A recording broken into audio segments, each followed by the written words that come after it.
ಅವಘಡದಲ್ಲಿ ಈಗ ಬದುಕುಳಿದಂಥವ್ರು ಮಾತನಾಡ್ತಾ ಇದ್ದದನ್ನು ಕೇಳಿಸ್ಕೊಳ್ತಾ ಇದ್ರೆ ಅಬ್ಬಾ ಹೆಂಗಿರಬೇಕು ಆ ಸನ್ನಿವೇಶ ಅನಿಸ್ಬಿಡುತ್ತೆ. ಬಸ್ ದುರಂತದಲ್ಲಿ ಮಡಿದವರ ಗುರುತು ಪತ್ತೆ, ಮಾನಸ ಮೃತದೇಹ ಗುರುತು ಹಿಡಿದ ತಂದೆ ಚಂದ್ರೇಗೌಡ. ಈಗ ಕುತ್ತಿಗೆಯಲ್ಲಿದ್ದಂಥ ಗಣೇಶನ ಲಾಕೆಟ್ನಿಂದ ಮಗಳ ಮೃತದೇಹ ಈಗ ಪತ್ತೆಯಾಗಿದೆ. ಬಸ್ ದುರಂತದಲ್ಲಿ ಮಡಿದವರ ಗುರುತು ಪತ್ತೆ ಕಾರ್ಯವನ್ನ ಮಾಡಲಾಗ್ತಾ ಇದೆ. ಕಾರಣ ಸುಟ್ಟು ಕರಕಲಾಗಿರುತ್ತೆ. ಹೇಗಂತ ನೋಡೋಕ್ಕಾಗತ್ತೆ, ಬಹಳ ಕಷ್ಟ. ಅದರ ನೋಡೋದೆ ಸಾವನ್ನಪ್ಪಿದಾಗ ನಮಗೆ ಬೇಕಾಗಿರುವಂಥವ್ರು ನೋಡೋದೇ ಕಷ್ಟ. ಅದರಲ್ಲೂ ಕೂಡ ಈ ರೀತಿ ಸುಟ್ಟಾದ ಕಷ್ಟ ಆಗ್ಬಿಡುತ್ತೆ. ಕೂಡ ಮಾನಸ ಮತ್ತು ಮಾನ್ಯ ಇಬ್ಬರು ಕೂಡ ಏನು ಕಾಣೆಯಾಗಿದ್ರು ಅನ್ನುವಂಥ ನಿಟ್ಟಿನಲ್ಲಿ ಸಾಕಷ್ಟು ಹುಡುಕಾಟವನ್ನು ಕೂಡ ನಡೆಸಿದ್ರು. ಆದರೆ ಮಾನಸ್ ಅವರ ತಂದೆ ಒಂದು ಲಾಕೆಟನ್ನು ನೋಡಿ, ಅಂದರೆ 4 ಮೃತದೇಹಗಳಲ್ಲಿ ಒಂದು ಲಾಕೆಟನ್ನು ನೋಡಿ ಇದು ಮಾನಸ್ ಅವರ ಮೃತದೇಹ ಅನ್ನುವಂಥ ನಿಟ್ಟಿನಲ್ಲಿ ಈಗಾಗಲೇ ಐಡೆಂಟಿಫೈ ಮಾಡಿರುವಂಥದ್ದು. ಇವ್ರಿಗೆ ಮಾತಾಡೋದಕ್ಕೋಸ್ಕರ ಮಾನಸ್ ಅವರ ತಂದೆಯವರು ನಮ್ಮ ಜೊತೆ ಸರ್ ಐಡೆಂಟಿಫೈ ಯಾವ ರೀತಿ ಮಾಡಿದ್ರು ಸರ್? ಅದೇ ಚೈನ್ ಮುಖಾಂತರ ಐಡೆಂಟಿಫೈ ಮಾಡಿದೆ ಸರ್. ಆ ಚೈನ್ ಯಾವಾಗ ಕೊಡಿಸಿದ್ವಿ ಅನ್ನೋಂತಂದ್ರೆ 4-5 ವರ್ಷ ಆಯಿತು. ಅದು ಕೊಡಿಸಿ ಮೊನ್ನೆ ಹೋಗ್ಲು ಅವ್ಳು ಕುತ್ತಿಗೆ ಸರ ನೋಡಿ ನೋಡ್ಕೊಂಡಿದ್ದೆ, ಹಂಗಾಗಿ ಗುರ್ತಿದ್ದೀವಿ ಸರ್. ಬೆಳಿಗ್ಗೆಯಿಂದಲೂ ಕೂಡ ಹುಡುಕಾಟ ನಡೆಸ್ತಾ ಇದ್ರೆ, ಅಂದರೆ ಮೃತದೇಹ ಇದೆಯೋ ಇಲ್ಲೋ, ಎಲ್ಲರೂ ಆಸ್ಪತ್ರೆಯಲ್ಲಿ ಅಡ್ಮಿಟ್ ಆಗಿದ್ದಾರೆ ಅಂತ ನೀವು ಹಾಸ್ಪಿಟ್ಲು ಹಿರಿಯೂರು ಹಾಸ್ಪಿಟ್ಲು ಅಲ್ಲೆಲ್ಲ ನೋಡಿದು. ಮತ್ತು ಯಾರು ಅಲ್ಲಿ ಚಿತ್ರದುರ್ಗ ಹೋಗಿ ಅಲ್ಲೊಂದು 4-5 ಬಾಡಿ ಕಳಿಸಿದ್ವಿ ಅಂದಾಗ ಇಲ್ಲಿ ಬಂದು ನೋಡಿದಾಗ ಆಗ ಪತ್ತೆ ಹಚ್ಚಕ್ಕೆ ಆಯಿತು.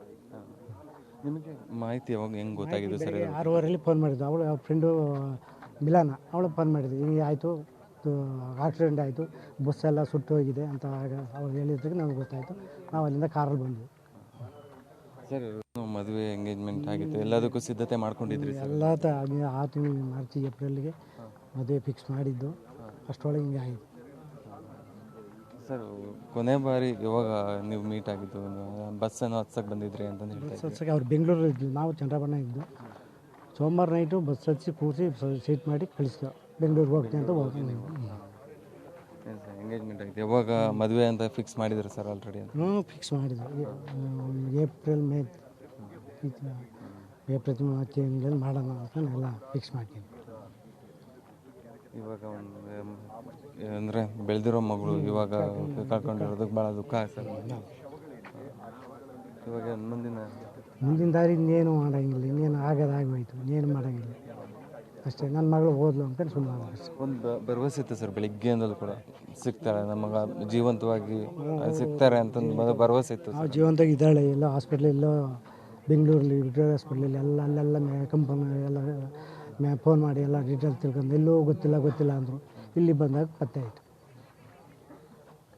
ಇದಿಷ್ಟು ಬಸ್ಸಲ್ಲಿ ಅಪಘಾತದಲ್ಲಿ ಸಾವನ್ನಪ್ಪಿರುವಂತಹ ಮಾನಸ್ ಅವರ ತಂದೆಯ ಮಾತಾಗಿರುವಂಥದ್ದು. ಕ್ಯಾಮ್ರಾ ಪರ್ಸನ್ ರಮೇಶ್ ಜೊತೆ ಪುನೀತ್, ಪಬ್ಲಿಕ್ ಟಿವಿ, ಚಿತ್ರದುರ್ಗ.